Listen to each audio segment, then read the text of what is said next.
我讀流行演唱的，將來肯定是個大明星啊！我還要跟我的偶像頂峰相見呢。林俊傑門票要不要？真票啊！我專修國際貿易啊，對進出口政策了如指掌啊！你看我一畢業，不好意思先生，這邊是出口不能進的，那邊才是入口。我鋼琴8級啊，我這雙手啊能1秒彈出16個音符啊！就我這天賦，等我一畢業，老闆頭皮還癢不癢啊？不癢我幫你沖水。我一個哲學碩士啊，我平時都是思考一些人類終極問題的。你看我一畢業，喂，你誰啊？你從哪裡過來的喂？你要去哪個單位啊？我問你啊！唔知大家有冇試過受過社會鐵拳嘅重擊而變得唔再相信人或者唔再相信自己呢？社會呢係一個好現實嘅地方嚟嘅，即係有啲嘢可能你交唔到貨，人哋就會同你講你聽日唔使返工㗎。咁然之後人隨住年齡嘅增長，你嘅責任呢可能會變得越嚟越多㗎。有啲人呢可能係等你開飯，你會變咗一個家庭嘅經濟支柱㗎。好多嘢呢就會變到唔可以咁天真，要務實啲，要理性啲，唔好發咁多白日夢，唔好講夢想，生存到已經好好㗎啦。又或者可能經歷過大大小小唔同嘅人際關係衝擊嘅時候呢，可能人都會變得唔再相信關係，會覺得同事之間呢係冇朋友嘅，或者可能你經歷過被背叛啦，或者被抹黑啦，啲人窒你食死貓啦，冤枉你啦，好多呢啲唔同嘅經歷呢，可能都會令到我哋變得收埋咗自己咯，就唔會好似以前細個嘅時候畢業之前啊，好似對咩都好樂觀，充滿希望，認為自己呢嚟緊呢會有一番大嘅作為嘅。咁其實對於年青人嚟講呢，理想主義、浪漫主義係非常好嘅一件事嚟嘅。如果唔係，一個人點會有生命力呢去創造呢？但係同一時間，隨住我哋踏入社會，隨住我哋年紀嘅增長，好似個社會呢都喺度一巴一巴咁樣喺度刮醒你咁樣，喺度同緊你講呢個世界唔會因為冇咗你而唔得嘅，個世界依然都會繼續咁樣行落去。可能你慢慢都會認同咗自己，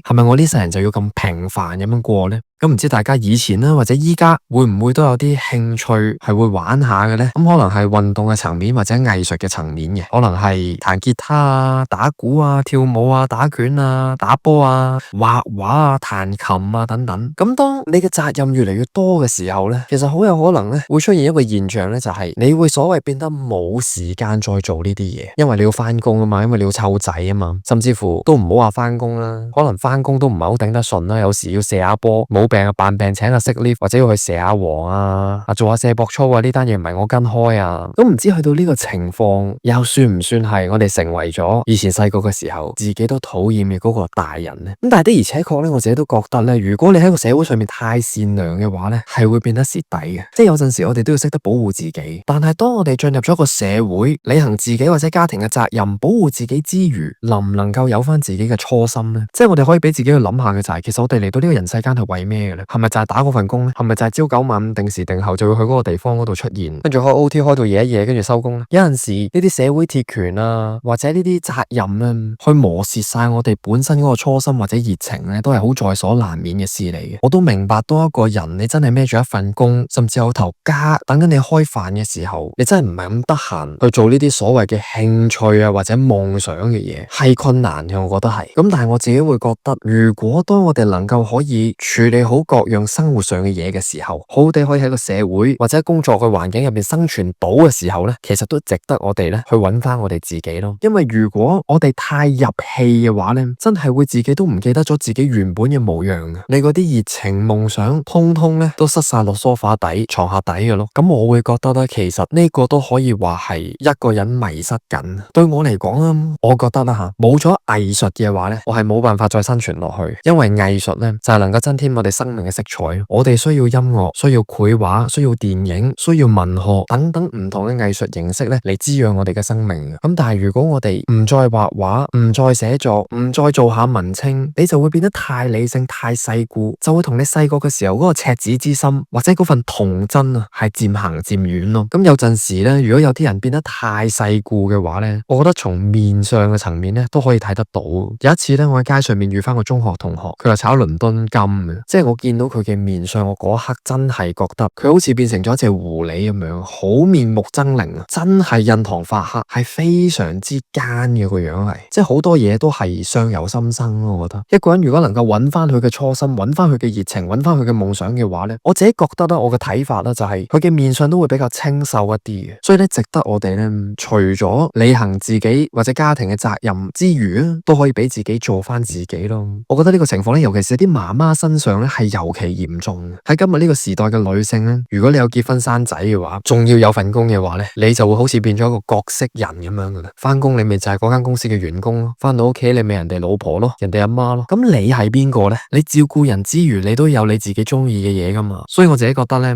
古代嗰啲咩三從四德嘅觀念咧，通通都係垃圾嚟。即係佢基本上係要一個女性係要完全拋棄佢嘅自我咯。細個嘅時候就從父，乜都要聽晒老豆講；結咗婚之後就要從夫，乜都要聽個老公講；老嘅時候咧就要從子，乜都要聽個仔講。咁但係咁樣嘅話，咪真係抹殺咗一個女性嘅靈魂咯。好多嘢咧，有陣時咧，我哋都會活咗喺世俗嘅嗰個框框嗰度，即係好似你一個人定時定候去到某個年紀，就有啲所謂嘅指定動作嘅，譬如就係要結婚買樓生仔。咁當然唔係話唔可以做呢啲嘢，但係我哋要諗清楚嘅就係呢啲嘢係咪我哋真心想做嘅嘢咧？定還是我好驚其他人點睇我自己，所以我先至隨波逐流地跟咗世俗呢一套咧？我同一個人結婚，我係咪基於真係愛嗰個人而結咧？定還是我差唔多年紀啦，我再唔結嘅話咧，我就係一個冇價值嘅女人啊？咁樣嘅心態咪就係基於恐懼而做一樣嘢咯？值得我哋每個人咧都有翻自己成功嘅定義。你真係想做自己嘅話咧，就要接受咧，你冇可能迎合晒所有人嘅要求，滿足晒所有人嘅需要，要所有人都中意你咯。咁我哋都可以有翻屬於自己獨一無二成功嘅定義咯。乜嘢對你嚟講先係真正嘅成功咧？一個點樣嘅